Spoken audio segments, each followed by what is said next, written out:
اس کے اندر تحریف کر دی اور اپنے ہاتھوں سے اس کتاب کو لکھا۔ ساری باتیں انہوں نے نہیں بدلی، صرف انہوں نے وہ باتیں بدلی جو ان کے حق میں جا رہی تھی، جس کا انہیں پتہ تھا کہ یہ کسی نہ کسی طریقے سے ہم اس سے کمائی کر سکتے ہیں، لوگوں کو بیوقوف بنا سکتے ہیں۔ تو یہاں پر بھی اللہ تعالیٰ نے اسی چیز کا ذکر کیا کہ بربادی ہے ان لوگوں کے لیے جو اپنے ہاتھ سے کتاب کو لکھتے ہیں اور پھر یہ بھی کہتے ہیں کہ یہ اللہ تعالیٰ کی طرف سے ہے۔ تورات، زبور، انجیل، ہمارا ایمان ہے کہ یہ اللہ تعالیٰ کی طرف سے نازل کردہ کتابیں ہیں اور ہمارا ان کتابوں پر ایمان ہے۔ اور محمد رسول اللہ صلی اللہ علیہ وآلہ وسلم سے پہلے جتنے بھی پیغمبر آئے ان سب پر بھی ہمارا ایمان ہے کہ وہ اللہ کے پیغمبر تھے۔ لیکن تورات، انجیل، زبور چونکہ اب ان میں تبدیلی ہو چکی ہے، اس لیے فائنل جو کتاب ہے ہدایت کے لیے وہ یہ قرآن مجید فائنل کتاب ہے۔ ان کتابوں کو ہم پڑھتے ہیں علم حاصل کرنے کے لیے، لیکن ان میں اب کہہ لیں کہ بالکل اب جس کتاب کو ہم نے ماننا، پڑھنا، جس پر ایمان لانا ہے، جو ہماری آخرت کا واحد نجات ہے، وہ یہ قرآن مجید ہے۔ لیکن ہمارا ان کتابوں پر بھی ایمان ہے۔ یہاں پر میں یہ بات کلیریفائڈ کر دوں کہ ان کتابوں پر بھی ہمارا ابھی بھی ایمان ہے کہ تورات، انجیل، زبور اللہ تعالیٰ کی طرف سے نازل ہوئی، لیکن اب چونکہ ان کے اندر تحریف ہو چکی ہے، اور وہ تحریف بھی اللہ تعالیٰ نے ہی واضح کر دی کہ ہاں انہوں نے اپنے ہاتھ سے لکھا، اور پھر یہ بھی کہا کہ وہ کتابیں اللہ تعالیٰ کی طرف سے ہیں تاکہ تھوڑی سی قیمت کمائے دنیا میں۔ یہ قرآن مجید ہے نا، یہ کتاب اگر اللہ تعالیٰ نے اس کی حفاظت کا ذمہ نہ لیا ہوتا تو جو کام یہودیوں نے کیا آج ہماری امت بھی یہی کام کرتی، یہ لوگ بھی یہی کام کرتے اس کتاب کے ساتھ۔ لیکن چونکہ اللہ تعالیٰ نے سورہ ہجر کی آیت نمبر 9 میں فرما دیا اِنَّا نَحْنُ نَزَّلْنَا الذِّکْرَ وَإِنَّا لَهُ الْحَافِظُونَ، کہ اس ذکر کو، قرآن مجید کو ہم نے نازل فرمایا اور اس کی حفاظت کی ذمہ داری بھی ہم ہی نے لی۔ تو یہ اللہ تعالیٰ نے اس کی ذمہ داری لی، کیونکہ محمد رسول اللہ صلی اللہ علیہ وسلم آخری پیغمبر تھے اور ان کے بعد اب کوئی پیغمبر نہیں آنا، اور یہ آخری کتاب ہے قرآن مجید، اور اب اس کے بعد بھی کوئی کتاب نہیں آنی۔ اب قیامت تک کے لیے یہی کتاب ہمیں پڑھنی ہوگی اور اس پر عمل کر کے ہماری نجات کا راستہ نکل سکتا ہے، اس کے علاوہ کوئی کتاب نہیں۔ تو اگر اللہ تعالیٰ اس کتاب کی حفاظت کا ذمہ نہ لیتے تو آج اس میں بھی کوئی نہ کوئی تحریف ہماری امت میں لوگ کر دیتے۔ صرف اللہ تعالیٰ نے اس کی جو عربی ہے اس کی حفاظت کا ذمہ لیا ہے۔ آپ ترجمہ اگر پڑھیں گے تو آپ دیکھیں گے کہ تراجم جو ہیں وہ بھی مختلف مفہوم تقریباً سب کا سیم ہی ہوتا ہے، لیکن الفاظ کا چناؤ مختلف ہوتا ہے۔ پھر تفاسیر کے اندر تو لوگوں نے کیا کیا چیزیں شامل کر دی، اور آج ہماری امت کے اندر دیکھ لیں بدعات کس عروج پر پہنچ چکی ہیں کہ لوگ بدعات کو بھی دین سمجھ بیٹھے ہیں۔ بے شمار بدعات ہیں، نام لینے کی ضرورت نہیں ہے، آپ سب لوگ بخوبی واقف ہیں۔ تو اللہ تعالیٰ نے فرمایا کہ تباہی ہے ایسے لوگوں کے لیے جنہوں نے اپنے ہاتھ سے کتاب کو لکھا، اور تباہ ہو وہ جو انہوں نے کمایا۔ وَقَالُوا لَن تَمَسَّنَا النَّارُ، یہ لوگ کہتے ہیں کہ ہم آگ میں نہیں جائیں گے، ہمیں آگ نہیں چھوئے گی، الا مگر ایام معدودہ، گنتی کے چند روز۔ قُلْ اتَّخَذْتُمْ عِندَ اللَّهِ عَهْدًا، اللہ تعالیٰ نے نبی صلی اللہ علیہ وسلم سے فرمایا کہ ان سے ذرا پوچھئے کہ کیا تم نے اللہ تعالیٰ سے کوئی عہد لیا ہے کہ جس بنیاد پر تم یہ بات کرتے ہو کہ ہمیں آگ نہیں چھوئے گی صرف چند روز کے سوا؟ فَلَن يُخْلِفَ اللَّهُ عَهْدَهُ، کہ اللہ تعالیٰ اپنے عہد کے خلاف نہیں کرے گا۔ کہ ایسا کوئی وعدہ ہے جو تم نے اللہ سے لیا ہے اور تمہیں اب پختہ یقین ہے کہ اللہ تعالیٰ اس عہد کے خلاف بات نہیں کرے گا؟ ام تقولون علی اللہ ما لا تعلمون، یا پھر تم اللہ کی طرف ایسی بات منسوب کرتے ہو جس کا تمہیں کوئی علم نہیں۔ یہ یہودیوں کی ایک اخلاقی خرابی یہاں پر بیان کی گئی کہ وہ یہ سمجھتے تھے کہ اگر پہلی بات تو ہم اللہ کے چہیتے ہیں، پیغمبروں کی اولاد ہیں، اللہ تعالیٰ نے پیچھے ہم نے جن نعمتوں کا ذکر کیا، اگر آپ لوگوں کو اب یاد ہو کہ یہودیوں پر اللہ نے کیا کیا احسانات کیے، کیا کیا نعمتیں کی، اگر آپ کو وہ ساری نعمتیں یاد ہیں اور کیا کیا معجزات ان پر کیے، تو بخوبی آپ کو اندازہ ہوگا کہ وہ یہ گمان کر سکتے تھے کہ ہاں ہم اللہ کی چہیتے ہیں، پیغمبروں کی اولاد ہیں، تو اللہ تعالیٰ ہمیں جہنم میں، یعنی سوال نہیں پیدا ہوتا کہ اللہ ہمیں جہنم میں ڈال دے. تو پھر انہوں نے کہا الا ایام معدودہ، مگر صرف چند دن کے لیے. ایک روایت ہے ابن ابی حاتم کے اندر، ابن عباس رضی اللہ تعالیٰ عنہ سے یہ روایت مروی ہے کہ یہودی کہا کرتے تھے کہ دنیا جو ہے، دنیا کی زندگی، اس کی کل مدت ہے 7,000 سال، اور ہم 1,000 سال کے بدلے صرف ایک دن جہنم میں رہیں گے تو ٹوٹل یہ بنتے ہیں 7 دن. تو گویا ہم صرف 7 دن کے لیے جہنم میں جائیں گے. یہ ابن عباس سے مروی.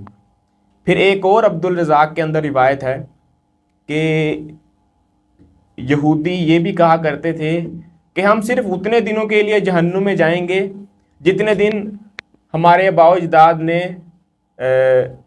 بچھڑے کی پوجا کی تھی، 40 دن کے لیے. ایک طرف روایت آئی وہ کہہ رہے ہم 7 دن کے لیے جائیں گے، دوسری طرف روایت آئی 40 دن کے لیے. لیکن صحیح بخاری اور مسلم کے اندر جو حدیث آئی ہے کہ اللہ تعالیٰ نے جب جنت اور جہنم کو پیدا فرمایا تو اللہ تعالیٰ نے جبرائیل علیہ الصلاۃ والسلام سے کہا کہ جاؤ ذرا جنت کو وزٹ کر کے آؤ، جنت دیکھ کر آؤ کہ جنت ہے کیسی. جبرائیل علیہ الصلاۃ والسلام گئے اور انہوں نے جنت کو دیکھا، خوب اچھی طریقے سے دیکھا، اس کا وزٹ کیا، اور واپس آ کے اللہ تعالیٰ سے کہا کہ جنت تو اتنی شاندار ہے کہ مجھے نہیں لگتا کہ کوئی جنت میں جانے کے لیے تن من دھن کی بازی نہ لگا دے. یہ جبرائیل علیہ السلام کہہ رہے ہیں کہ جنت تو اے اللہ تو نے اتنی شاندار بنا دی کہ مجھے نہیں لگتا کہ کوئی جنت میں جانے سے انکار کرے گا. پھر اللہ تعالیٰ نے فرمایا کہ اب جاؤ اور جہنم کو دیکھ کر آؤ. پھر جبرائیل علیہ الصلاۃ والسلام گئے اور انہوں نے جہنم بھی دیکھی.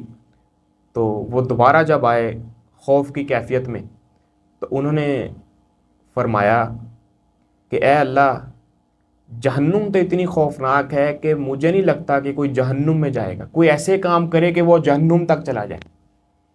پھر اللہ تعالیٰ نے جبرائیل علیہ السلام کو تھوڑی دیر بعد جنت کو اللہ تعالیٰ نے خواہش، جو دنیاوی آسائشیں ہیں، خواہشات ہیں، ان سے اللہ تعالیٰ نے ڈھانپ دیا، جہنم کو. اور جو جنت ہے اللہ تعالیٰ نے اسے ناگوار چیزوں سے ڈھانپ دیا، یعنی مشکلات سے ڈھانپ دیا، جو دنیا میں ہرڈلز انسان کی زندگی میں آتی ہیں، جو دنیا میں کرائسس انسان کی زندگی میں آتے ہیں، جو دنیا میں آزمائشیں انسان کی زندگی میں آتی ہیں، ان تمام چیزوں سے اللہ تعالیٰ نے جنت کو ڈھانپ دیا. اور جہنم کو ڈھانپ دیا خواہشات سے، نفسانی خواہشات سے، آسائشوں سے، آسانیوں سے، جہاں انسان کا نفس مائل ہوتا ہے ان ساری چیزوں کو جہنم کے گرد لگا دیا. تو اللہ تعالیٰ نے دوبارہ پھر یہی حکم دیا جبرائیل علیہ السلام کو کہ جاؤ اور جنت کو دیکھ کر آؤ. جب جبرائیل علیہ السلام جنت کو دیکھ کر آئے تو اب ان کے الفاظ آپ دیکھیں، بالکل انہوں نے پہلی بات کے الٹ بات کی. انہوں نے کہا کہ اے اللہ کہ جنت میں جانے کے لیے جن مشکلات کا سامنا کرنا ہوگا ایک انسان کو، مجھے نہیں لگتا کہ کوئی جنت میں جا سکے گا. پھر جہنم کی طرف گئے اور بتایا کہ اے اللہ جہنم کے گرد جتنی آسائشیں ہیں، جہنم میں تو ہر شخص پھسل کر ہی چلا جائے گا، کہ جتنی آسائشیں، آسانیاں اور نفسانی خواہشات جہنم کے گرد ہیں تو ہر انسان تو پھسل کر ہی جہنم میں چلا جائے گا. یہ ایکسپلینیشن تھی ابو داؤد، سنن نسائی، ترمذی کے اندر. ایک اور حدیث ہے کہ اللہ تعالیٰ قیامت والے دن ایک ایسے شخص کو بلائے گا جس نے دنیا میں زندگی گزاری ہوگی آسائشوں کے ساتھ، اپنی خواہشات کی پیروی کر کے اللہ کو صحیح سے رسپانس نہیں کیا ہوگا، اللہ تعالیٰ فرشتوں سے کہے گا کہ اسے ذرا ایک جہنم کا پھیرا لگوا کر لے کر آؤ۔ فرشتے اسے ایک جہنم کا پھیرا لگوائیں گے، اور جب دوبارہ اسے لایا جائے گا اللہ اس سے پوچھے گا کہ کیا تم نے دنیا میں کبھی کوئی آسانی دیکھی ہے، کبھی کوئی سکون دنیا میں تمہیں مہیا ہوا ہے؟ وہ کہے گا کہ اے اللہ کہ میں نے دنیا میں کبھی کوئی سکھ کا دن دیکھا ہی نہیں، حالانکہ ساری زندگی سکھ میں گزار کر آیا، اور جہنم کا ایک پھیرا لگنے کے بعد یہ کہہ رہا ہے کہ میں نے سکھ کا دنیا میں ایک دن بھی نہیں دیکھا۔ یعنی جہنم کا ایک پھیرا اس کا سارا دنیا کا جو سکون اس نے گزار کے آیا وہ سارا ہی کافور کر دے گا۔ پھر اللہ تعالیٰ ایک ایسے شخص کو بلائے گا جس نے دنیا کے اندر عاجزی کے ساتھ زندگی گزاری ہوگی، اللہ کو وقت پر رسپانس کیا ہوگا، اسے یہ پتا ہوگا کہ ہاں میرا دنیا میں آنے کا کوئی مقصد بھی تھا، اور اس نے اس مقصد کو مد نظر رکھتے ہوئے ہی دنیا میں کام کیا۔ اللہ تعالیٰ ایک ایسے شخص کو بلائے گا، اللہ فرشتوں سے کہے گا کہ اسے ذرا جنت کا پھیرا لگوا کر لاؤ۔ تو جب فرشتے اسے جنت کا ایک پھیرا لگوائیں گے تو اللہ تعالیٰ پھر اس سے پوچھے گا کہ کیا دنیا میں کبھی کوئی مشکل تمہارے اوپر پیش آئی ہے، کبھی کوئی برا وقت دیکھا ہے؟ حالانکہ وہ 2 وقت کی سوکھی روکھی روٹی کھا کر گزارا کرنے والا انسان تھا۔ وہ کہے گا کہ اے اللہ کہ میں نے دنیا میں کبھی کوئی دکھ دیکھا ہی نہیں۔ یعنی جنت کا ایک پھیرا اسے دنیا کے سارے دکھ جو اس پر آزمائشیں آئیں وہ سارے بھلا دے گا۔ تو یہ ہے جنت اور جہنم کے اندر ڈفرنس، کہ دنیا میں آپ جتنی مرضی عیاشی کی زندگی گزار لیں، جہنم کا ایک پھیرا بھی آپ کی وہ ساری عیاشی کافور کر دے گا۔ اور یہودی کیا کہتے تھے؟ ایام معدودہ، کہ ہم اگر جہنم میں گئے بھی تو چند روز کے لیے۔ تو اب آپ کو پتہ چل گیا کہ وہاں تو ایک سیکنڈ بھی رہنا کتنا محال ہے۔ ایک سیکنڈ بھی دور کی بات ہے کہ اگر آپ کو یہی پتہ چل جائے کہ آپ چند منٹ بعد یا چند دن بعد آپ کو پھانسی کی سزا سنائی جائے گی تو آپ کی تو نیند ہی اڑ جائے گی، آپ کا کھانا حرام ہو جائے گا، آپ کو نہ نیند آئے گی نہ آپ کو بھوک لگے گی۔ تو یہ صرف ایک دنیا کی چھوٹی سی سزا ہے۔ لیکن آپ یہ سوچیں کہ جس انسان کو یہ پتا ہو کہ اب مجھے ہمیشہ کی جہنم آگ کے اندر رہنا پڑے گا، اس کی کیا کیفیت ہوگی؟ اور جہنم کی جو بدبو ہے وہ کئی میل کے فاصلے سے ہی جہنمیوں کو آنا شروع ہو جائے گی۔ یعنی مختصر بات یہی ہے کہ ہمیں ابھی پتہ نہیں ہے، اندازہ نہیں ہے کہ ہمارے ساتھ ہونے کیا والا ہے۔ ابھی ہم اپنی زندگی میں مگن ہیں، عیاشیوں میں زندگی گزار رہے ہیں، لیکن ہمیں اس بات کا پتہ نہیں ہے کہ ہمیں موت کب آ جائے گی اور ہمارے ساتھ ہونے کیا والا ہے۔ تو بہتر یہی ہے کہ اس سے پہلے ہم موت کی تیاری کر لیں۔ اللہ تعالیٰ مجھے اور آپ کو اس مقصد میں کامیاب ہونے کی توفیق عطا فرمائے، آمین۔ تو اللہ تعالیٰ نے فرمایا کہ ان سے پوچھئے کہ کیا تم سے کوئی عہد تم نے اللہ تعالیٰ کے ساتھ کیا ہے کہ تم کہتے ہو کہ اللہ اس کے خلاف نہیں کرے گا، یا تم ایسی بات کہتے ہو کہ جس کا تمہیں علم نہیں؟ بلا، کیوں نہیں، من کسب سیئات واحاطت بہ خطیئتہ، جس نے برے کام کیے اور اس کے برے کاموں نے اسے گھیر لیا، فاولئک اصحاب النار، یہی لوگ ہیں جو آگ میں جائیں گے، آگ والے ہیں، ہم فیہا خالدون، اور وہ اس میں ہمیشہ رہیں گے۔ یہ اللہ تعالیٰ نے فرمایا کہ کیوں نہیں، کہ جس نے برے کام کیے، یہاں پر لفظ آیا سیئات، سیئاتن، تو اس سے صرف کفر و شرک اور جو بدعات ہم نے ایسی بدعات ایجاد کر لی ہیں کہ جو اسلام کے متصادم ہیں، اسلام کے مقابلہ پر، اس سے وہی مراد لی گئی۔ بعض مفسرین نے اپنی رائے کا اظہار کیا کہ اس سے صرف کفر و شرک مراد ہے، کیونکہ سورۃ المائدہ کی جو آیت نمبر 82 ہے، سورۃ المائدہ قرآن مجید کی 5 نمبر سورت ہے، اس کی آیت نمبر جو 82 ہے، جب وہ نازل ہوئی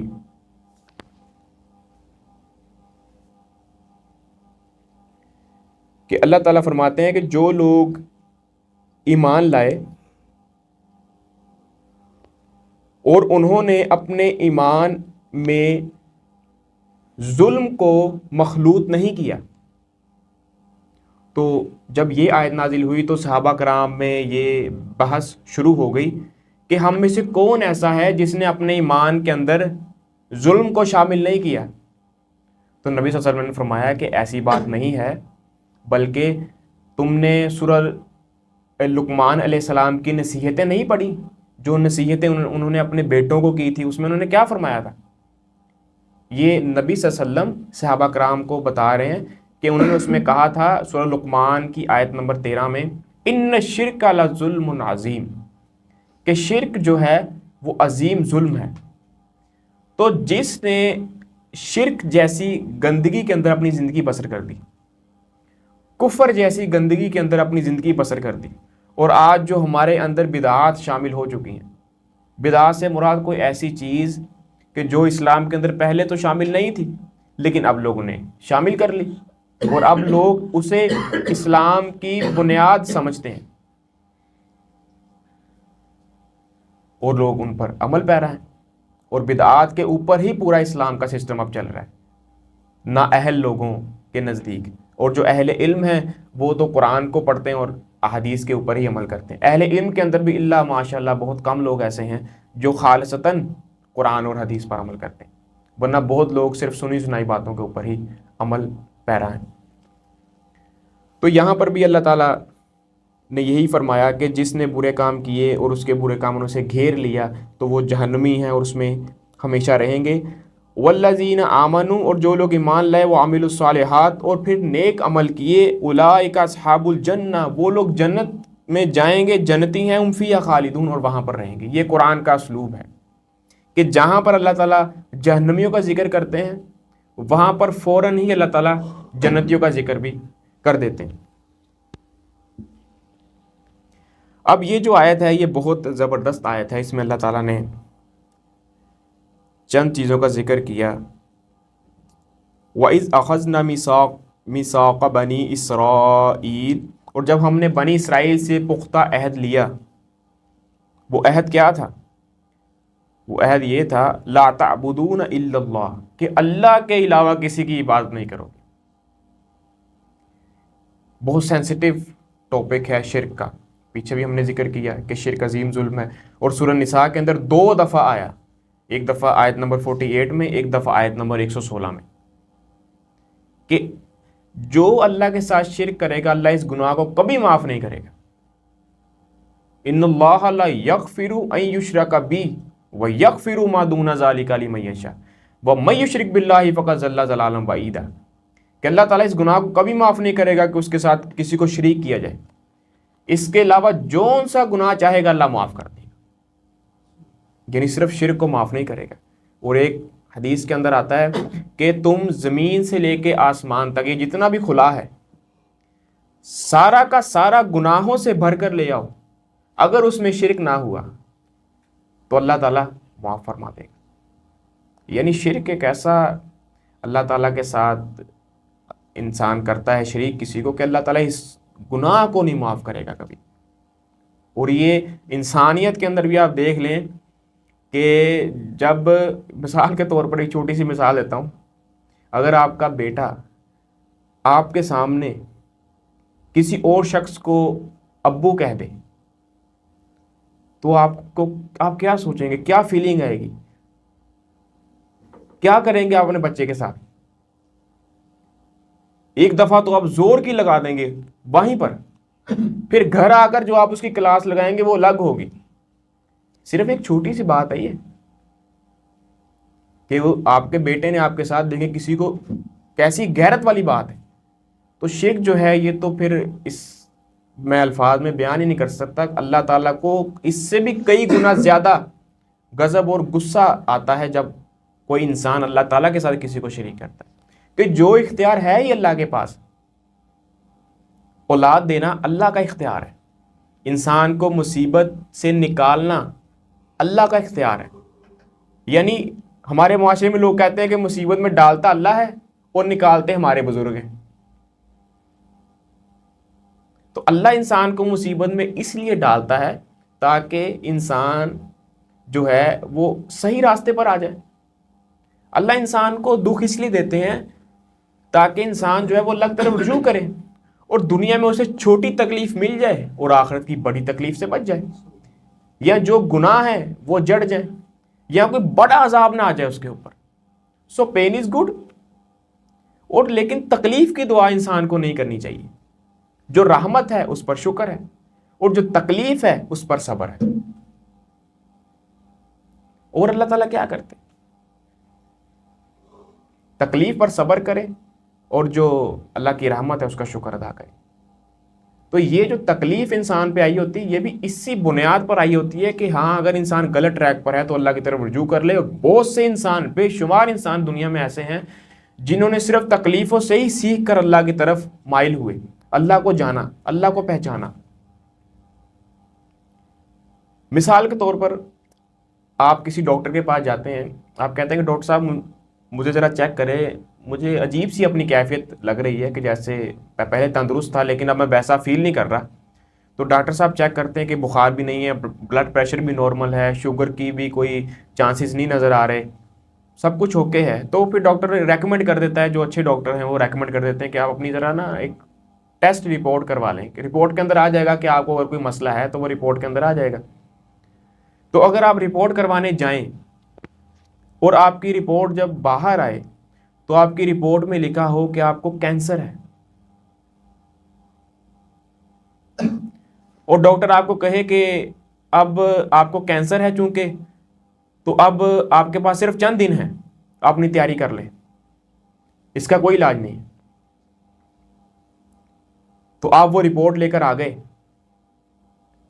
اس کے بعد آپ کی کیا فیلنگ ہوگی؟ اس کے بعد آپ کو پتہ چلے گا کہ ہاں میں دنیا میں آیا تھا، میرا دنیا میں آنے کا کوئی مقصد بھی تھا۔ اس کے بعد آپ کو پتہ چلے گا کہ ہاں یار میرے ہمسائے میں بھی کوئی لوگ رہ رہے تھے، پہلے تو میں اپنی دنیا میں تھا، اب وہ دنیا کے اندر آیا، اب وہ ریئلٹی میں آیا، اب اسے پتہ چلا کہ ہاں یار میرے دوست یار بھی تھے، ہاں یار میرے کزنز بھی تھے، ہمارے کوئی رشتہ دار بھی ہیں، فلاں جگہ رہتے ہیں، ہمارے محلے کے اندر، ہماری گلی کے اندر کوئی لوگ ایسے بھی ہیں جو اتنے غریب ہیں کہ وہ رات کا کھانا کھا کے نہیں سو رہے۔ تو یہ ساری چیزیں آپ کے دماغ میں گھومنا شروع ہو گئی۔ اب آپ کو پتہ چل گیا کہ آپ اس دنیا سے جانے والے ہیں۔ تو جب وہ رپورٹ آپ کے ہاتھ میں آئی تب آپ کو پتہ چلا کہ ہاں میں دنیا میں کیوں آیا، مجھے کیوں پیدا کیا گیا، میرا مقصد کیا ہے۔ لیکن تھوڑی دیر بعد آپ کو اسی ڈاکٹر کی کال آ گئی، ڈاکٹر نے کہا کہ بھائی صاحب وہ جو رپورٹ آپ کو دی ہے وہ آپ کی نہیں ہے، وہ غلطی سے آپ کا نام اس پر لکھ ہو گیا، آپ کی رپورٹ میں تو کچھ نہیں تھا، آپ کی رپورٹ تو اوکے ہے، یہ کسی اور کی رپورٹ ہے۔ تو اب وہ جو آپ کو احساس پیدا ہو گیا تھا، وہ جو آپ کے اندر کا ضمیر جاگ گیا تھا، تو اب آپ کیا کریں گے؟ دوبارہ پھر سے سلا دیں گے؟ یا جو آپ کو مقصد آپ کے سامنے اللہ نے اجاگر کر دیے، رونما کر دیے، اب آپ اسی مقصد کے تحت زندگی گزاریں گے؟ تو یہ تکلیف اسی لیے آتی ہے کہ آپ اللہ کی طرف رجوع کریں۔ تو بجائے اس کے کہ کوئی تکلیف آئے پھر ہی ہم رجوع کریں، تو ہمیں چاہیے کہ اللہ تعالیٰ کے ساتھ ویسے ہی اٹیچ رہیں، کیونکہ جتنی بھی لمبی عمر مل جائے جانا تو ہم نے ایک دن اللہ تعالیٰ کے پاس ہی ہے، بھاگ تو نہیں سکتے۔ اتنی بڑی کائنات ہے، آپ اندازہ نہیں کر سکتے، ہماری سوچ وہاں تک نہیں پہنچ سکتی، یہ کائنات اتنی بڑی ہے۔ 250 ارب گیلیکسیز اس کائنات کے اندر، 250 ارب گیلیکسیز، اور ایک گیلیکسی کئی لاکھ لائٹ ایئر دور ہے یہاں سے، اور ایک لائٹ ایئر میں آپ کو بتا دوں اتنا ہوتا ہے کہ روشنی اگر 1 سال تک سفر کرتی رہے نا، روشنی اگر 1 سال تک سفر کرتی رہے تو صرف 1 لائٹ ایئر مکمل کرتی ہے۔ اور روشنی کی سپیڈ پتہ کتنی ہے؟ روشنی 1 سیکنڈ میں زمین کے 7 چکر لگا سکتی ہے۔ یہ کائنات بہت بڑی ہے، ہماری سوچ بھی وہاں تک نہیں جا سکتی۔ اگر اتنی تیز چلنے والی چیز 1 سال تک سفر کرتی رہے تو صرف پہلی گیلیکسی تک پہنچتی ہے، اور ہماری کائنات میں 250 ارب گیلیکسیز ہیں اس طرح کی۔ تو یہ کائنات بہت بڑی ہے، ہم کہیں بھاگ کر نہیں جا سکتے۔ تو اللہ تعالیٰ نے اسے وعدہ لیا کہ صرف میری عبادت کرو گے، وبالوالدین احسانا، اور اپنے والدین کے ساتھ احسان کرو گے۔ تو اللہ تعالیٰ نے دیکھیں کہ اپنی عبادت کے فوراً بعد والدین کے ساتھ احسان کا ذکر کیا، کیونکہ والدین ہی ذریعہ بنے ہمارے اس دنیا میں آنے کا۔ پھر والدین نے بچپن میں دیکھیں کس طرح ہماری پرورش کی، ہمیں پالا، پھر ہمیں دعا بھی سکھا دی گئی، رب ارحمہما کما ربیانی صغیرا، کہ اے میرے رب میرے والدین پر رحم فرما جس طرح انہوں نے بچپن میں میری پرورش کی۔ بچپن میں دیکھیں کہ والدین بچے پر کتنے رحیم ہوتے ہیں کہ اگر بچے کا جو بستر ہے وہ بھیگا ہوا ہے تو اس کو سکھاتے ہیں، اور اگر رات کو وہ بستر بھیگ جائے تو بچے کو سوکھی جگہ پر ماں سلا دیتی ہے اور خود گیلی جگہ پر سو جاتی ہے۔ اس کے علاوہ بھی والدین کے بے شمار احسانات ہیں ہمارے اوپر، اور بہت سے لوگ ایسے ہیں کہ جنہیں والدین کا احساس ہی اس وقت ہوتا ہے جب وہ دنیا سے جا چکے ہوتے ہیں۔ تو ابھی جن کے والدین زندہ ہیں انہیں تو چاہیے کہ وہ دنیا میں رہتے ہوئے ہی ان کی قدر کر لیں، تاکہ ان کے جانے کے بعد انسان کو کسی قسم کا کوئی شرمندگی کا موقع نہ ملے کہ میں اپنے والدین کے لیے وہ نہیں کر سکا جو مجھے کرنا چاہیے تھا۔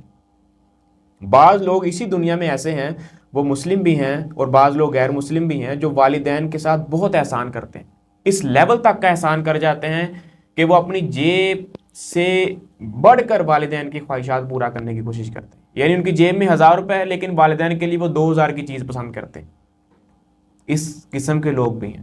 تو یہاں پر اللہ نے اسپیشلی ذکر کیا ان لوگوں کا، ان کا یعنی اپنے والدین کا، کہ والدین کے ساتھ احسان کرو۔ پھر ایک حدیث کے اندر آیا کہ کسی نے نبی صلی اللہ علیہ وسلم سے پوچھا کہ میرے حسن سلوک کا سب سے زیادہ حقدار کون ہے؟ تو نبی صلی اللہ علیہ وسلم نے فرمایا کہ تمہاری والدہ۔ اس نے پھر پوچھا کہ والدہ کے بعد بھی میں پوچھوں کہ والدہ کے بعد میرے حسن سلوک کا حقدار کون ہے؟ نبی صلی اللہ علیہ وسلم نے فرمایا کہ پھر تمہاری والدہ۔ پھر پوچھا، آپ نے فرمایا پھر تمہاری والدہ۔ چوتھی دفعہ پوچھا کہ آپ نے فرمایا تمہارا والد۔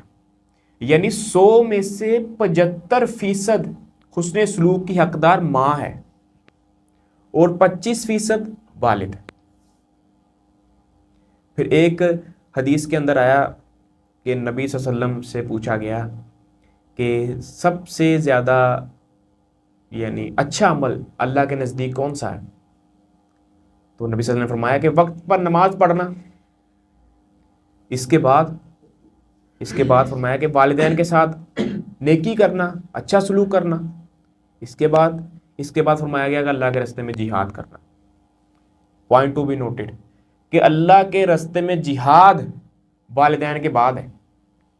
ایسا نہیں ہے کہ آپ کے والدین جو ہیں وہ بوڑھے گھر پر پڑے ہیں اور آپ نکل رہے ہیں جہاد پہ، آپ جا رہے ہیں تبلیغی جماعت کے ساتھ، آپ جا رہے ہیں درس میں، آپ کی والدہ گھر پہ بیمار پڑی ہے اور آپ جا رہے ہیں کہ میں فلاں جگہ درس سننے کے لیے جا رہا ہوں۔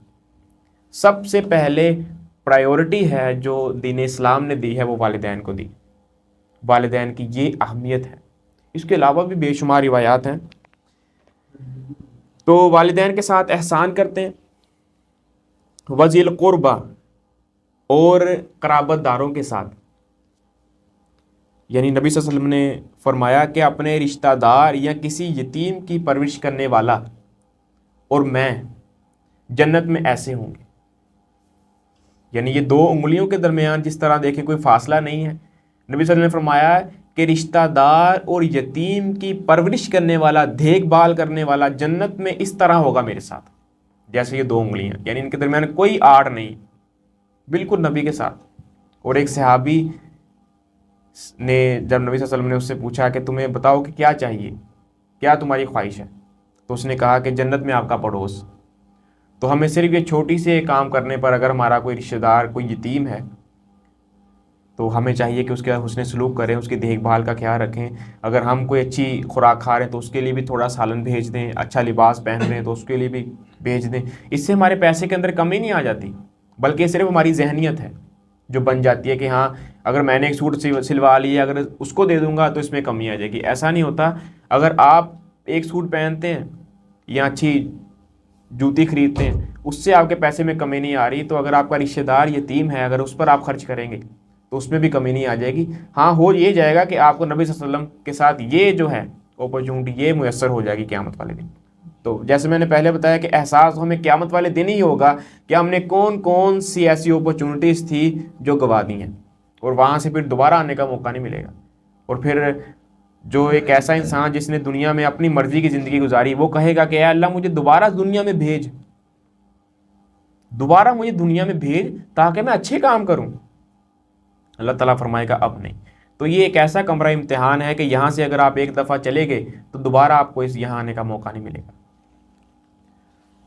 والیتامى، اور یتیموں کے ساتھ، والمساکین، اور مسکینوں کے ساتھ، یعنی حسن سلوک کرو والدین کے ساتھ، قرابت داروں کے ساتھ، یتیموں کے ساتھ، مسکینوں کے ساتھ۔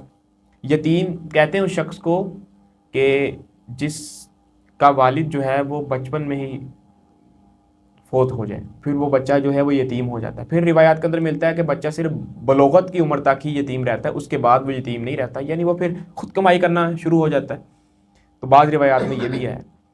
تو یتیم کہتے ہیں اس شخص کو، اور مسکین کہتے ہیں اس انسان کو کہ جو اپنا روزگار تو کماتا ہے لیکن اس کمائی سے صرف اس کا جو کھانے پینے کا خرچہ ہے وہی بڑی مشکل کے ساتھ چل رہا ہے، یعنی 2 وقت کی روٹی بڑی مشکل کے ساتھ مینیج ہو رہی ہے جو وہ کما رہا ہے، اور وہ بیچارہ اتنا شرمندہ ہے کہ وہ کسی کے آگے ہاتھ بھی نہیں پھیلاتا۔ اس کو کہتے ہیں مسکین۔ اور یہ جو ہمارے ہاں آئے دن لوگ مانگ رہے ہوتے ہیں، یہ مسکین نہیں بلکہ ان کے تو پیشہ ور لوگ ہیں، ان کا تو پیشہ ہے مانگنا۔ تو ایسے لوگوں کو بھی دینے سے ہمیں گریز ہی کرنا چاہیے، کیونکہ ان کا تو پیشہ ہے مانگنا۔ اور جو واقعی مسکین ہے، جو ضرورت مند ہے، اپنے معاشرے کے اندر ارد گرد دیکھیں کہ وہ کون لوگ ہیں، بجائے اس کے کہ آپ کے ہاتھ میں رپورٹ پکڑا دی جائے پھر آپ کو پتہ چلے کہ مسکین کون ہے اور یتیم کون ہے۔ وَقُولُوا لِلنَّاسِ حُسْنًا، اور لوگوں کے ساتھ اچھی بات کہو، لوگوں کو اچھی بات کہو۔